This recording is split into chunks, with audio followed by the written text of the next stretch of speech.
Hi மக்களே, இங்கே பாருங்க. இன்றைக்கி என் பொண்ணோட பர்த்டே. நான் 2 கேஜி அரிசி போட்டு வெஜ் பிரியாணி செஞ்சுக்கிறேன். இது எங்களுக்காக இல்லை, வெளியில் ஆளுங்களுக்கு கொடுக்குறதுக்காக, பேக் பண்ணி கொடுக்குறதுக்காக செஞ்சுருக்கிறேன். என் பொண்ணோட பர்த்டேக்காக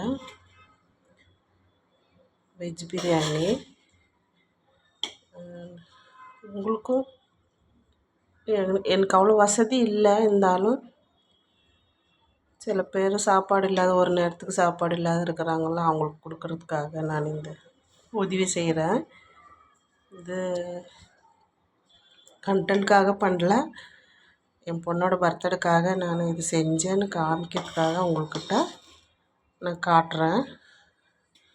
பிடிச்சிருந்தா லைக் பண்ணுங்கள், ஷேர் பண்ணுங்கள், கமெண்ட் பண்ணுங்கள், சப்ஸ்கிரைப் பண்ணுங்கள் மக்களை.